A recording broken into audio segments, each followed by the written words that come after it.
అందరికీ నమస్కారం. Let me introduce my self. My name is Krishna Teja. నా పేరు కృష్ణ తేజ అండి. 2015 బ్యాచ్ ఐఏఎస్ ఆఫీసర్ని. నాకు ఇచ్చిన టాపిక్ వచ్చేసి ఎడ్యుకేషన్ గురించి మాట్లాడమన్నారు. I just thought I will share one of my life time experience about education. అందరిలానే నేను 10th టాపర్నయ్యాను, ఇంజనీరింగ్ టాపర్నయ్యాను. 10th ఇంటర్మీడియట్ ఇంజనీరింగ్ టాపర్న అయిన తర్వాత ఆంధ్రాలో ప్రతి స్టూడెంట్లానే నాకు కూడా ఒక మల్టీనేషనల్ కంపెనీలో లక్షల్లో శాలరీతో ఒక మంచి జాబ్ వచ్చింది. నేను చాలా హ్యాపీగా జాబ్ చేస్తున్న టైంలో ఆ దేవుడు నాకు ఒక రూమ్మేట్ని ఇచ్చాడు. నిజం చెప్పాలంటే మా రూమ్మేట్కి అనమాట ఐఏఎస్ అవ్వాలన్న ఒక కోరిక. ఒకరోజు మా రూమ్మేట్ నాతో చెప్పాడు, తేజ నాకు ఐఏఎస్ అవ్వాలని ఉంది అని చెప్పాడు. నేను వెంబటనే ఏంటి ఐఏఎస్ అని అడిగాను. వెంబటనే వాడు నాతో అన్నాడు, జిల్లా కలెక్టర్ అవ్వాలని ఉంది అన్నాడు. నేను అప్పుడు వాడిని అడిగా, ఏంటి దాని ప్రత్యేకత, ఇక్కడ నీకు మంచి శాలరీ వస్తుంది కదా అంటే, అప్పుడు ఫస్ట్ టైం వాడు చెప్పాడు, ఒక ఐఏఎస్ అవుతే, ఒక జిల్లా కలెక్టర్ అవుతే జనాలకి ఏ విధంగా సేవ చేయొచ్చు అని చెప్పేసి. వాడు నిజం చెప్పాలంటే నన్ను మోటివేట్ చేసి వాడితో పాటు నన్ను కూడా తీసుకువెళ్ళి ఒక కోచింగ్ ఇన్స్టిట్యూట్లో ఐఏఎస్ చదవటం కోసం జాయిన్ చేశాడు. నేను వాడు ప్రతిరోజు ఈ ఐఏఎస్ కోసం కోచింగ్ ఇన్స్టిట్యూట్కి వెళ్ళి చదువుకొని రావటం జరిగింది. నేను ఎప్పుడైతే రోజు ఐఏఎస్ కోచింగ్కి వెళ్ళి వస్తున్నానో నాకు చిన్నగా అర్థమైంది, ఐఏఎస్ ఒక ఉద్యోగం కాదు, ఒక సేవ అని. నేను కూడా చాలా నీట్గా, చాలా కాన్సన్ట్రేటెడ్గా ఐఏఎస్ ఎగ్జామ్కి చదవటం మొదలుపెట్టాను. అలా ఫస్ట్ టైం నేను ఐఏఎస్ ఎగ్జామ్ రాశాను. నేను ఫెయిల్ అయ్యాను. నేను ఫెయిల్ అయినప్పుడు నేను అనుకున్నాను, నాకు జాబ్ చేసే టైంలో బాగా చదువుకోవటానికి టైం దొరకపోవటం వల్ల నేను ఫెయిల్ అయ్యాను అనుకొని నేను జాబ్ రిజైన్ చేసి నెక్స్ట్ 1 year మొత్తం 24 గంటలు ఐఏఎస్ కోసమే ప్రిపేర్ అయ్యి సెకండ్ టైం నేను ఐఏఎస్ ఎగ్జామ్ రాశాను. సెకండ్ టైం నేను ఫెయిల్ అయ్యా. సెకండ్ టైం ఫెయిల్ అయినప్పుడు నేను అనుకున్నాను, నేను 10th టాపర్ని, ఇంటర్మీడియట్ టాపర్ని, ఇంజనీరింగ్ టాపర్ని, నేను ఎలా ఫెయిల్ అవుతాను, ఇది ఒక బ్యాడ్ లక్ అయ్యి ఉంటుందని చెప్పి ఇంకొక సంవత్సరం 24 గంటల ఐఏఎస్ కోసం చదివి ఇంకొక సంవత్సరం చదివిన తర్వాత 3వసారి ఐఏఎస్ ఎగ్జామ్ రాశా. 3వసారి కూడా నేను ఫెయిల్ అయ్యా. మీరందరూ అబ్జర్వ్ చేస్తే ఆ దేవుడు నాకు జీవితంలో 3 పెద్ద సక్సెస్లు ఇచ్చాడు. 10వ తరగతి పెద్ద సక్సెస్ అయింది, ఇంటర్మీడియట్ పెద్ద సక్సెస్, ఇంజనీరింగ్ పెద్ద సక్సెస్. వెంబటనే అదే దేవుడు నాకు జీవితంలో 3 ఫెయిల్యూర్స్ కూడా ఇచ్చాడు. ఐఏఎస్ 1వసారి ఫెయిల్ అయ్యాను, 2వసారి ఫెయిల్ అయ్యాను, 3వసారి ఫెయిల్ అయ్యాను. ఎంత తెలియగలవాడికైనా 3 సార్లు ఫెయిల్యూర్ వచ్చిన తర్వాత వాళ్ళలోని కాన్ఫిడెన్స్ లెవెల్స్ అంతా కిందకి వెళ్ళిపోతాయి, వాడి మోటివేషన్ లెవెల్స్ అంతా కిందకి వెళ్ళిపోతాయి. నాకు అసలు అర్థం కాలేదు, నేనేంటి, నాకేంటి 3 సార్లు ఫెయిల్యూర్ రావటం ఏంటి అని చెప్పేసి. దాదాపు 1 నెల నాలో నేను చెక్ చేసుకున్నాను, ఎందుకు నాకు ఈ ఫెయిల్యూర్ వస్తుంది అని చెప్పేసి. ఆ నెల రోజుల్లో నాలో నాకు ఒక తప్పు కూడా కనిపించలేదు. తర్వాత ఇంకొక నెల రోజులు నా ఫ్రెండ్స్ ఇంటికి వెళ్ళి ఫ్రెండ్స్ని అడిగాను అనమాట, అరే మీకు తెలుసు కదా నేను ఐఏఎస్ ప్రిపేర్ అవుతున్నాను, మీకు తెలుసా నేను ఎందుకు ఈ ఎగ్జామ్లో ఫెయిల్ అవుతున్నాను అని అడిగా. ఫ్రెండ్స్ అందరు నాతో ఉంటారు, తేజ నువ్వు తెలియగలవాడివి, నీకు బాగా గుర్తుంటాయి, నీకు కాన్సెప్చువల్ క్లారిటీ చాలా ఎక్కువ, మాకు అర్థం కావట్లేదురా నీకు ఎందుకు ఫెయిల్యూర్ వస్తుందో అని చెప్పారు. దాదాపు 1 నెల నాకు నేను పరిశీలించుకుంటే నాకు ఒక తప్పు కనిపించలేదు. ఇంకొక నెల నా స్నేహితులను అడిగినా నాకు ఒక తప్పు కనిపించలేదు. ఇంక నేను ఒక డెసిషన్కి వచ్చాను, ఐఏఎస్ నాకు రావటం కొంచెం కష్టమే అని చెప్పేసి. ఆ డెసిషన్కి వచ్చిన తర్వాత నేను ఒక ఐటీ కంపెనీకి జాబ్ కోసం అప్లై చేశాను. నాకున్న యూనివర్సిటీ క్రెడెన్షియల్స్కి నాకు వెంబటనే ఐటీ కంపెనీలో మంచి జాబ్ కూడా వచ్చింది. నాకు ఈ జాబ్ వచ్చిన విషయం నేను నా ఫ్రెండ్స్ అందరికీ ఫోన్ చేసి చెప్పానమాట, అరే ఇంకా నేను ఐఏఎస్ ఎగ్జామ్ రాయట్లేదు, ఐటీ జాబ్కి తిరిగి వెళ్ళిపోతున్నాను అని చెప్పేసి. నేను ఎప్పుడైతే ఈ విషయం నా ఫ్రెండ్స్కి చెప్పానో నా ఫ్రెండ్స్ నుంచి ఈ విషయం నా శత్రువులకు కూడా వెళ్ళింది, నా ఎనిమీస్కి కూడా తెలిసింది. నెక్స్ట్ డే మార్నింగ్ ఒక 6:30-7కి 3 నన్ను చూడటానికి నా రూమ్కి వచ్చారు. వాళ్ళు బెల్ కొట్టారు, నేను డోర్ ఓపెన్ చేశాను. నిజం చెప్పాలంటే వచ్చింది 3 శత్రువులు. వచ్చింది నన్ను పలకరించడానికి కాదు, నన్ను ఎక్కిరించడానికి అనమాట. సరే శత్రువులైనా సరే నా రూమ్ దాకా వచ్చారు కాబట్టి ఆ ముగ్గురిని లోపలికి రమ్మని చెప్పాను, కూర్చోమని చెప్పాను. అందులో ఫస్ట్ శత్రువు నాతో కూర్చున్న తర్వాత, తేజ నువ్వు చాలా మంచి పని చేసావు, నీకు ఐఏఎస్ రావటం కష్టమే, నీకు ఐటీ జాబ్ చాలా కరెక్ట్ అన్నాడు. నేను ఓకే అని చెప్పాను. రెండో శత్రువు అన్నాడు, తేజ నీకు ఐఏఎస్ అసలు రాదు, నీకు ఐటీ జాబే కరెక్ట్ అన్నాడు. నేను సరే అన్నా. మూడో శత్రువు అన్నాడు, తేజ నీకు ఐటీ జాబ్ కరెక్ట్ అన్నాడు. నేను సరే అన్నా. ఆ ముగ్గురు శత్రువులు నాతో మాట్లాడిన తర్వాత నేను ఆ ముగ్గురితో చెప్పాను, నాకు తెలుసు నాకు ఐఏఎస్ రావటం కష్టమే అని. కాకపోతే నాకు అర్థం కానిది ఏంటంటే ఎందుకు నాకు ఐఏఎస్ రావటం కష్టం అని. అప్పుడు ఫస్ట్ శత్రువు నాతో చెప్పాడు, తేజ ఏం లేదు, ఐఏఎస్ ఎగ్జామ్లో 2000 మార్క్స్కి రిటర్న్ ఎగ్జామినేషన్, నీ హ్యాండ్ రైటింగ్ కొంచెం బాగోదు కదా, అందుకని నీకు తక్కువ మార్క్స్ వస్తున్నాయి, అందుకని నీకు ఐఏఎస్ రావట్లేదని చెప్పాడు.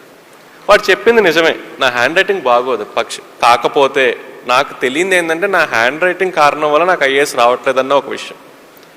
రెండో శత్రువు నాతో చెప్పాడు, తేజ ఐఏఎస్ ఎగ్జామ్లో 2000 మార్క్స్కి రిటర్న్ ఎగ్జామ్ కదా, ఏదైనా క్వశ్చన్ ఇస్తే దానికి సమాధానం నువ్వు 1వ పాయింట్ 2వ పాయింట్ 3వ పాయింట్ అని పాయింట్ వైజ్ రాస్తావు, కానీ ఐఏఎస్లో మంచి మార్క్స్ రావాలంటే ఒక విషయం మంచి లాంగ్వేజ్లో కథలాగా రాస్తే ఎక్కువ మార్క్స్ వస్తాయి, నీకు అది తెలియదు అని చెప్పాడు.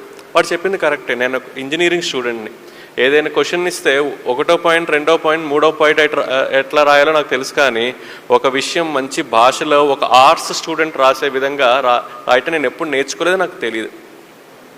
మూడో శత్రువు చెప్పాడు, తేజ నువ్వు ఏం మాట్లాడినా చాలా సూటిగా మాట్లాడతావు, కానీ ఇంటర్వ్యూలో చాలా డిప్లొమాటిక్గా మాట్లాడితేనే మంచి మార్క్స్ వస్తాయి, అది నీకు తెలియదు, అందుకని నీకు ఐఏఎస్ రావట్లేదని చెప్పాడు.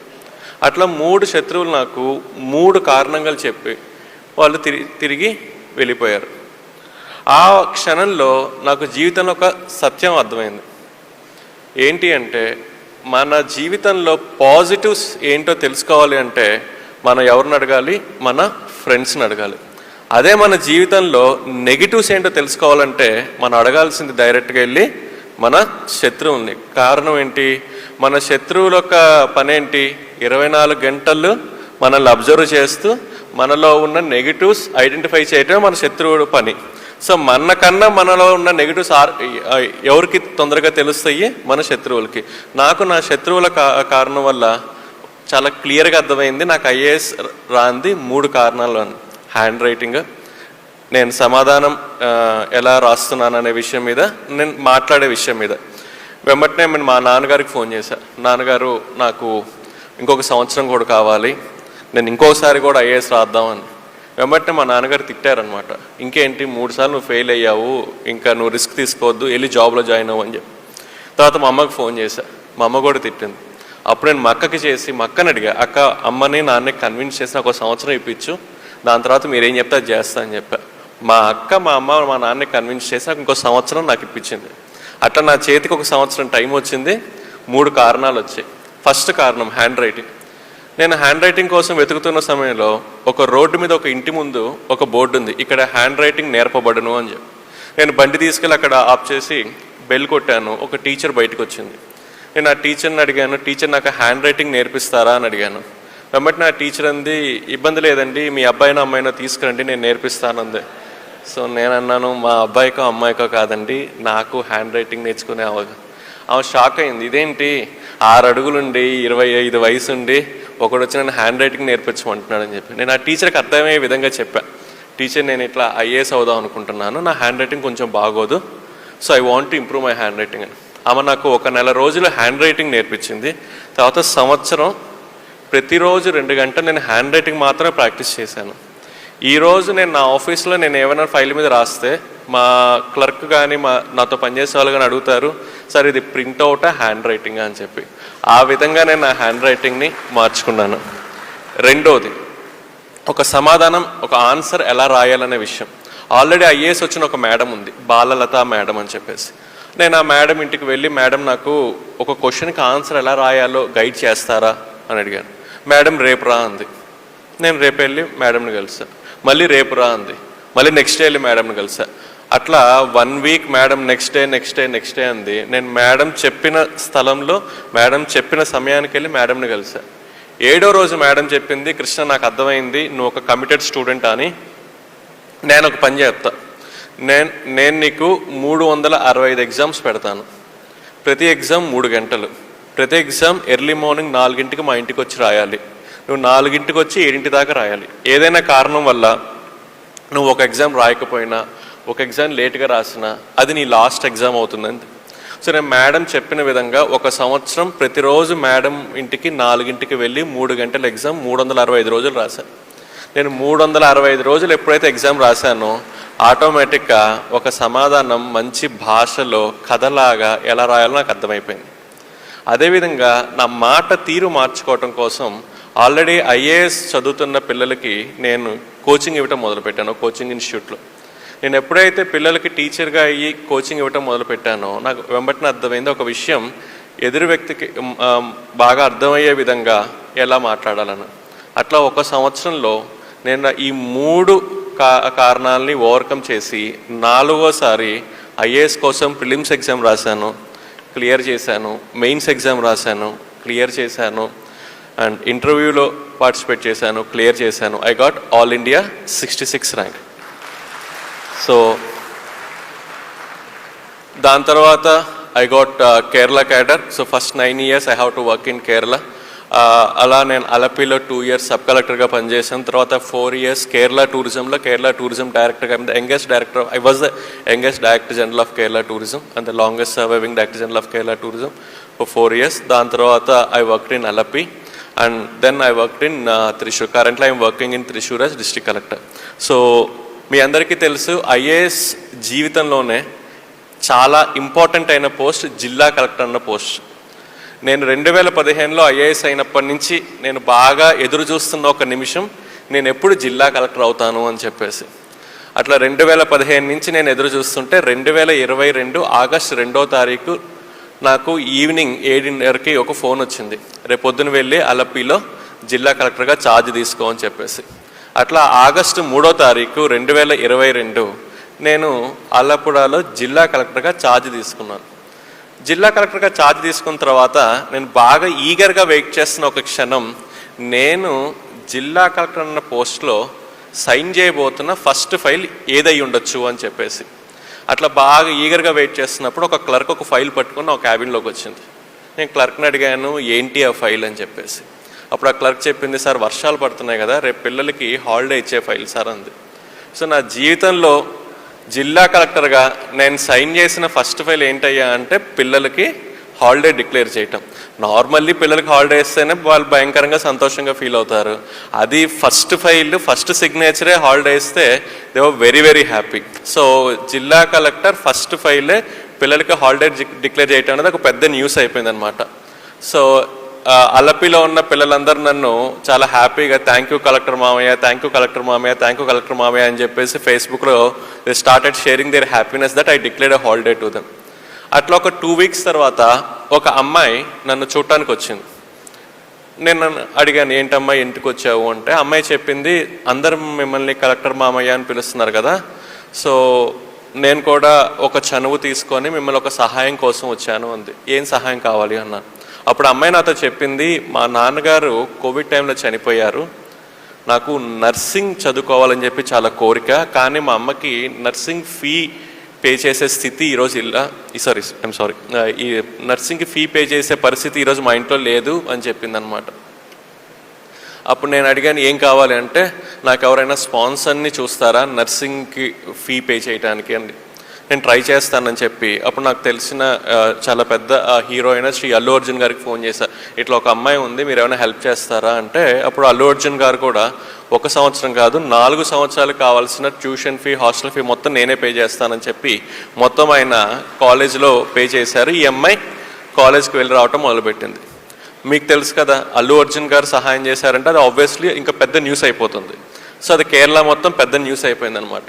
ఆ న్యూస్ చదివి నెక్స్ట్ డే ఇంకొక అమ్మాయి నన్ను చూడటానికి వచ్చింది. ఆ అమ్మాయి చెప్పింది, మా నాన్నగారు కూడా కోవిడ్ టైంలో చనిపోయారు, నాకు ఇంజనీరింగ్ చదువుకోవాలని ఉంది, నాకు ఎవరైనా సహాయం చేస్తారా అని అడిగింది.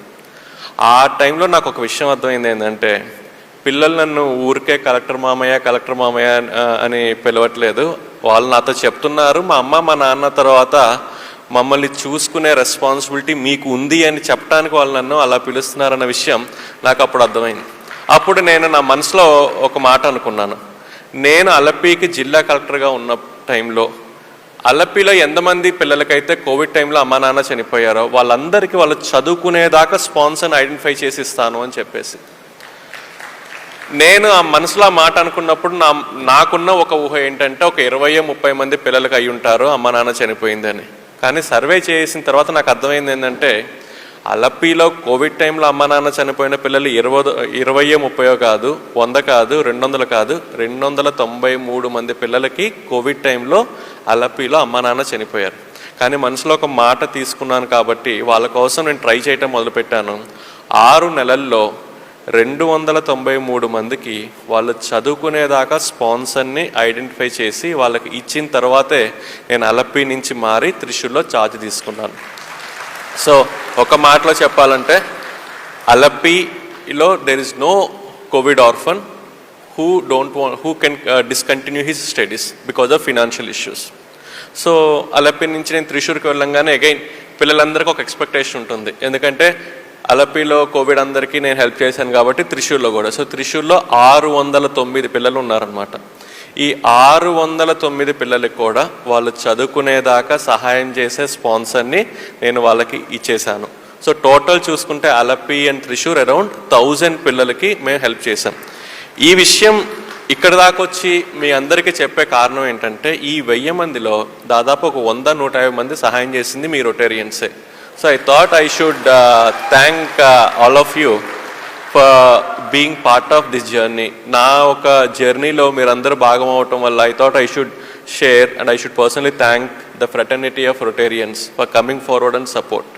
And చాలా కొంత టైంలో ఒక్కొక్కరు ఇండివిజువల్గా స్పాన్సర్ చేశారు, కొన్నిసార్లు రోటరీ యాజ్ ఎ బ్రాంచెస్గా స్పాన్సర్ చేసినాయి, but they came forward with welcoming hand. So thank you so much. So ఇవన్నీ మీకు చెప్పడానికి కారణం ఏంటంటే మీరు ఉన్న ప్లేస్లో కూడా ఇదే ఒక అవసరంతో పిల్లలు ఉన్నారు.